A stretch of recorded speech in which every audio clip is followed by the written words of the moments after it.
Hello everyone and welcome back to my Bold and Beautiful 29 YouTube channel. I hope you guys are having a wonderful day. Before we start, please hit the subscribe button and give this video a thumbs up.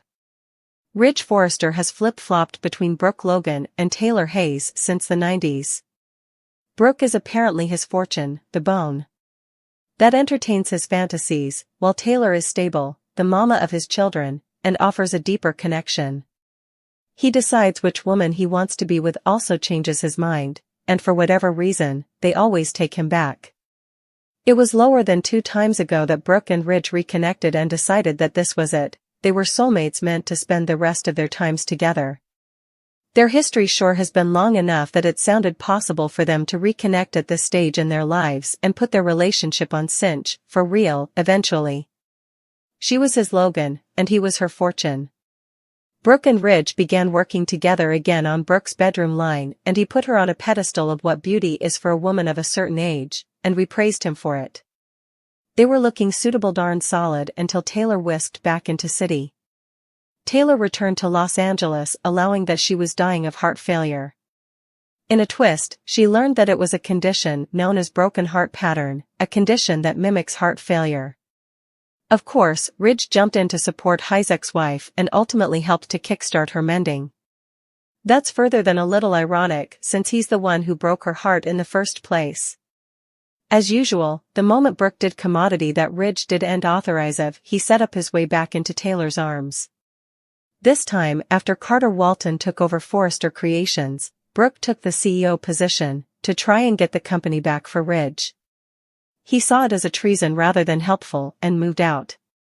Within non-fictional hours, Ridge was in bed with Taylor. Taylor is eventually feeling better and has just set herself up for further hurt. Whenever Ridge leaves Brooke and runs back to Taylor, it no way lasts. It's his way of temporarily feeling favored and supported while nursing his own broken heart. Brooke seems to be stewing for Ridge when she actually should be furious with him. He has said vicious, thick effects about her son, Hope Logan. Sure, he's furious and likely running his mouth, but in the real world, a mama would have a breaking point. Would her soulmate say similar awful effects about her girl? For as brilliant as Taylor is supposed to be, she still has blinders on when it comes to her partner. Else, she'd see the egregious hurt in his eyes and realize that he's likely to run back to Brooke, or at least try to. Still, she'd take him anyway back from Ridge rather than shopping for a new sand house with him, if Taylor was smart. How do you suppose that this triangle will shake out this time around? Carter Walton didn't anticipate the jewelry drop to go like this. Rather of celebrating, he argued with Hope Logan, cut his hand, brazened Ridge Forrester, and embraced his longtime friend. Carter knows Ridge is right. What he did in taking over Forrester Creations was wrong. While Carter's intentions were good-hearted and forward-allowing, he broke morality, which broke Ridge's heart. These two tough guys have soft hearts under. They don't make musketeers fluently, but clicked the first time they met and appeared to be sisters ever until the hope-driven hostile preemption happened. Ridge has to be careful. He persists in telling Carter that his gal, a term used with derision in this case, is responsible for his wayward turn. Still, that implies Ridge believes Hope inherited her address and mode of operation from her mama, Brooke Logan.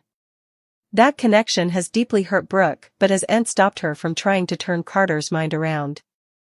Brooke agrees with Ridge that Hope's influence on Carter's successful preemption isn't good. But Brooke feels else about Steffi Forrester Finnegan, who's applying the same label to Hope but in a harsher manner. Carter can turn the company back to the Forresters at any time. He's the director of the LLC that Ridge and Steffi asked him to produce before realizing that he'd made himself their master. These months since the power shift have been extremely exacting.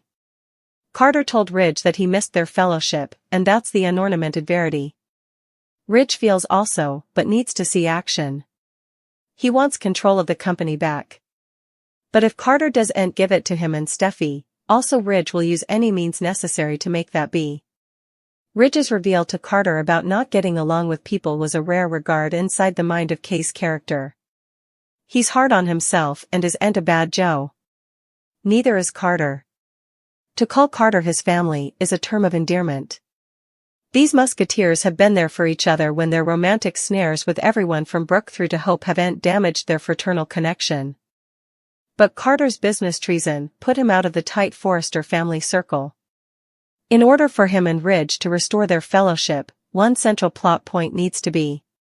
Hope needs to prove Ridge right. However, he'll probably be inclined to restore the Forresters' power if Carter sees substantiation that Hope is using him. Still, this struggle will continue until that specific script or Steffi's plan is achieved.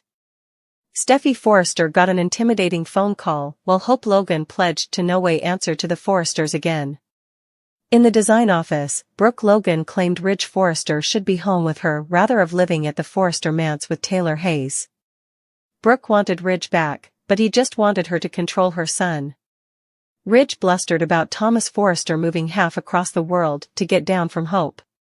Now Hope was using Ridge's stylish friend to get what she wanted, so Ridge fumed over how she'd told Carter Walton. After Ridge griped about Hope going after vengeance, Brooke defended her a bit since Steffi constantly hovered her. Still, Brooke really didn't want to make this about their children presently. Although Ridge turned to Taylor, Brooke hadn't turned to anyone differently and assured Ridge that he was the man for her. Ridge eventually walked out on Brooke, so the tense exchange resolved nothing between them. Since then Forrester Dominguez and Daphne Rose caught a regard of Ridge before he met with Brooke behind unrestricted doors, they called Steffi with updates on the news. Steffi wasn't pleased about Ridge's private meeting with Brooke, but Taylor played it cool and wasn't insecure about what she participated with Ridge now. Steffi also talked to Taylor about being vessels in the night with Finn recently since they hadn't really connected since their anniversary. Finn had a double shift, but Steffi was full of praise for him as a devoted croaker. And someone who wouldn't let her down. In Finn's office, he looked at a snap of himself looking happy with Steffi.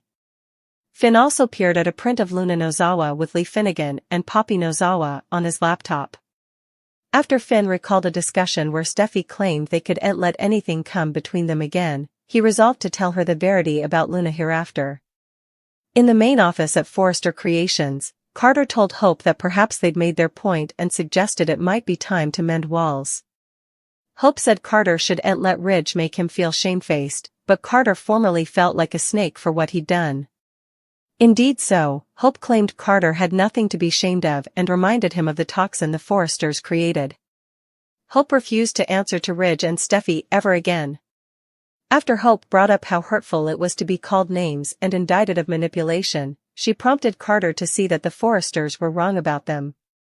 Although Hope reiterated that Forrester Creations was theirs now, Carter still looked uneasy as they hugged. Hope and Carter's relationship could crash and burn if they can't get on the same runner, so we'll bring you further bifurcation prognostications.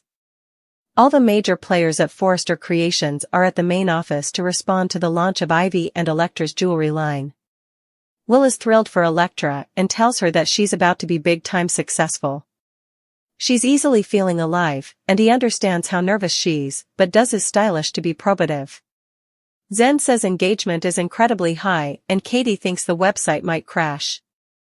Carter thinks the line is good of the Forrester name and will set the stage for Unborn lines to launch. Computers ding and Hope is thrilled as it represents a successful launch of the first new line under the new Forrester governance. Zen pipes up saying Eric and Ridge also inked off on the new jewelry line. Hope ignores him saying Carter had the vision which assured the line's success.